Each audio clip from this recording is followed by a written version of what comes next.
Friends, today we are going to do a one sum of death of a partner. अब death of a partner is a miniature of retirement of partner. सिर्फ एक दो चीजें इसके अंदर extra होती है, तो हम सीधा एक सम करना शुरू करेंगे जिसमें अपने लिए बहुत सारी चीजें क्लियर हो जाएगी, मेजॉरिटी पूरा चैप्टर ही क्लियर हो जाएगा. सो नाउ इट इज, हमको बैलेंस शीट दी हुई है, एडजस्टमेंट दी हुई है और हमको क्वेश्चन पूछा गया है प्रिपेयर टीज एग्जीक्यूटर अकाउंट. ठीक है, बट टीज एग्जीक्यूटर अकाउंट में अमाउंट कब जाएगी? जब पहले कैपिटल अकाउंट में से उसको कितना पे करना मुझे अमाउंट मिल जाए. सो पहले मैं बना रहा हूं capital account. So capital account के लिए सबसे पहले नॉर्मल सम जैसे शुरू करते हैं वैसे बैलेंस ब्रॉट डाउन, और यहां पे तीन partner are S T, but हम सिर्फ और सिर्फ किसका बैलेंस लेंगे? टी का बैलेंस लेंगे 75,000. सो नॉर्मल सम करते हैं वैसे ही एडमिशन रिटायरमेंट के नॉर्मल सम की तरह ही शुरू करना है. सिर्फ चेंज क्या है, इसमें सिर्फ टी की बात करेंगे, सारे पार्टनर की बात नहीं करेंगे. सो हमने कंप्लीट कर लिया सबसे पहले कैपिटल बैलेंस. फिर मैंने देखा लायबिलिटी साइड, तो वर्कमैन कंपेंसेशन रिजर्व है 30,000. तो वर्कमैन कंपेंसेशन रिजर्व डिस्ट्रीब्यूट होगा by workman compensation reserve 30,000 into इस पार्टनर का शेयर है 2/10. सो हो गया 6,000. क्लियर है. उसके बाद बैलेंस शीट में गुडविल है. सो जैसे हर सम में करते हैं वैसे गुडविल का क्या करेंगे? Working note for goodwill. Goodwill admission हो, रिटायरमेंट हो, डेथ हो, सब में एक ही अपना फंडा है. अपने 4 स्टेप है. स्टेप 1, सबसे पहले गुडविल अगर बैलेंस शीट में तो उसको राइट ऑफ करो. यहाँ पे गुडविल है 25,000, तो उसको मैंने राइट ऑफ किया. It is R S T to goodwill 25,000, ratio है 5:3 to 12,500. फिर 2/10 हो जाएगा 5,000 and this comes to 7,500. Goodwill appear कर रही थी, उसको मैंने क्या किया? Write off. उसके बाद पहला एडजस्टमेंट बोल रहा है goodwill is valued at 2.5 year purchase of average profit of last 4 years, और 4 साल का प्रॉफिट दिया हुआ है. 4 साल का प्रॉफिट है 65,000, फिर है 60,000, 80,000 and 75,000. So goodwill is 4 years average. So इसका मैंने आंसर निकाला, तो आंसर आया 2,80,000 divide by 4, 70,000 to goodwill is 2.5 year purchase of average profit. So into 2.5 किया तो माई आंसर कम्स टू 1,75,000. और उसमें से जो डेथ हुई जिस पार्टनर की, उसका शेयर है 2/10, तो इट कम्स टू 35,000. ये गुडविल की वैल्यू निकाल ली. बट अपने स्टेप वही चल रहे हैं. स्टेप 1 अपीयर कर रहा था, उसको राइट ऑफ किया. स्टेप 2 है find out gaining and sacrificing ratio. Based on ratio pass the entry. इस क्वेश्चन में रेशियो है 5:3:2. टी रिटायर हुआ और क्वेश्चन में कुछ भी नहीं बोला है, तो रिमेनिंग 2 शेयर जो बच गया 5:3:2, टी की डेथ हो गई. सो न्यू रेशियो और गेनिंग रेशियो क्या हो जाएगा? 5:3. सो मेरी गुडविल की एंट्री हो जाएगी RS2T. आर गेन कर रहा है, एस गेन कर रहा है, टी सेक्रीफाइस कर रहा है. देन स्टेप 3 जो सिर्फ एडमिशन में आता है, brought in cash not brought in cash, जो रिटायरमेंट डेथ में नहीं आता है. तो स्टेप 3 मैंने स्किप करके step 4 find out his share of goodwill. His share of goodwill हमने फाइंड की हुई है यहाँ पे 35,000. वो 35,000 यहाँ पे ले लिया. सो नाउ 35,000 को डिवाइड करेंगे 5:3 डिवाइड बाई किया 8, तो मेरा आंसर आया 4,375. 4,375 इंटू 5 करूंगा तो आंसर कम्स 2,875 और उसका आएगा 13,125. आर और एस का मेरे पास बैलेंस आ गया. क्लियर है. सो सिंपल गुडविल का पॉइंट कंप्लीट हुआ. और गुडविल का सिंपली मुझे क्या करना है? Ledger posting. तो यहाँ पे RST, लेकिन मुझे किससे मतलब है? टी. तो टी के अकाउंट में डेबिट साइड क्या आएगा?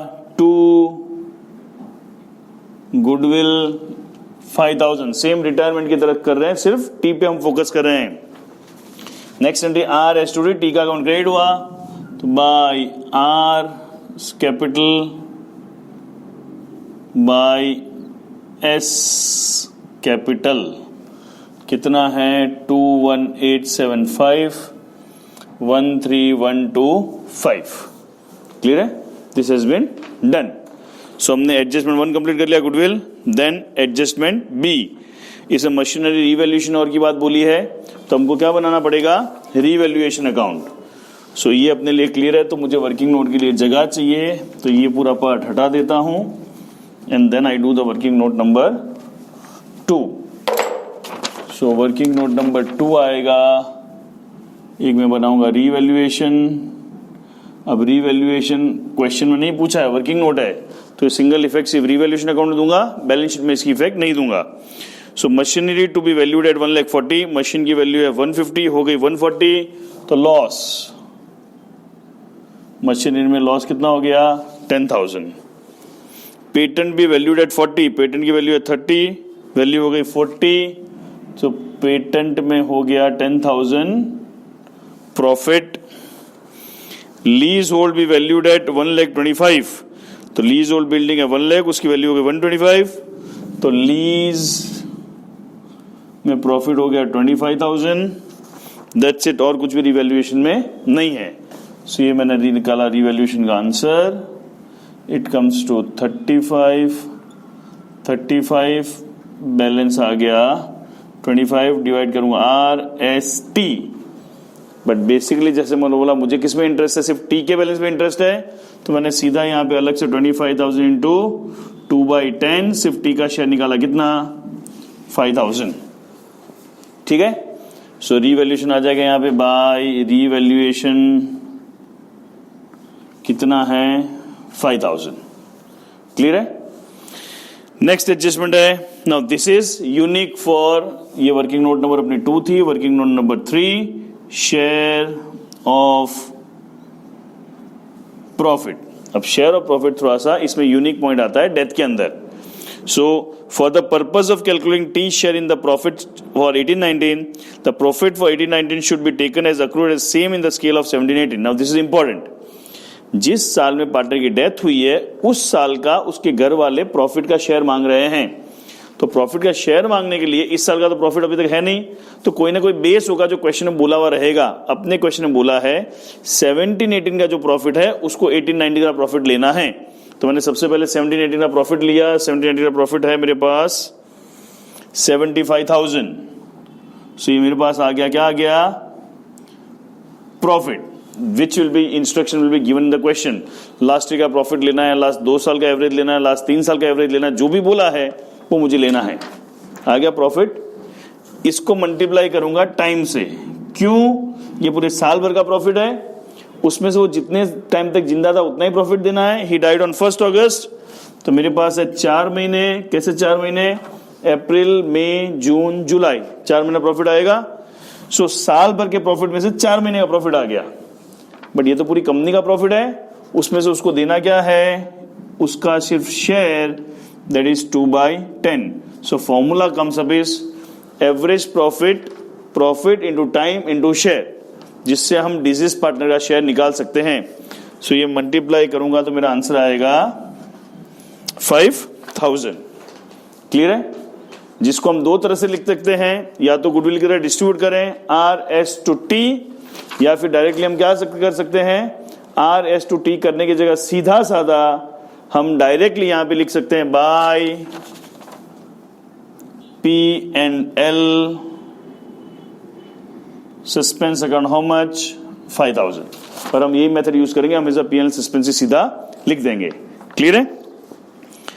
Then the last adjustment is a sum of 21,000 is to be paid immediately to the executor and balance is to be paid in 4 equal half yearly installment together with the interest of 10%. अब पहले 21,000 मुझे पे करना है। अब now this very important point two understand, कभी भी death of a partner में कैपिटल अकाउंट में कुछ भी पेमेंट नहीं हो सकता। पेमेंट हमेशा क्या होगा, इसका बैलेंस एग्जीक्यूटर में ट्रांसफर करूंगा, उसको ही पेमेंट होगा। सो पहले मैं क्या फाइंड कर रहा हूं, सारे एडजस्टमेंट खत्म हो गए, सो मैं कैपिटल अकाउंट का बैलेंस फाइंड करूंगा, तो इट कम्स टू 75, 81, 1,10,000,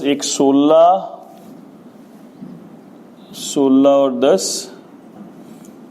35, 1,10,000, 1,16,000, 1,26,000 टोटल हो गया। इधर टोटल हो गया 1,26,000, यहाँ पे बैलेंस आ जाएगा 1,21,000, और ये बैलेंस कहाँ जाएगा, टीज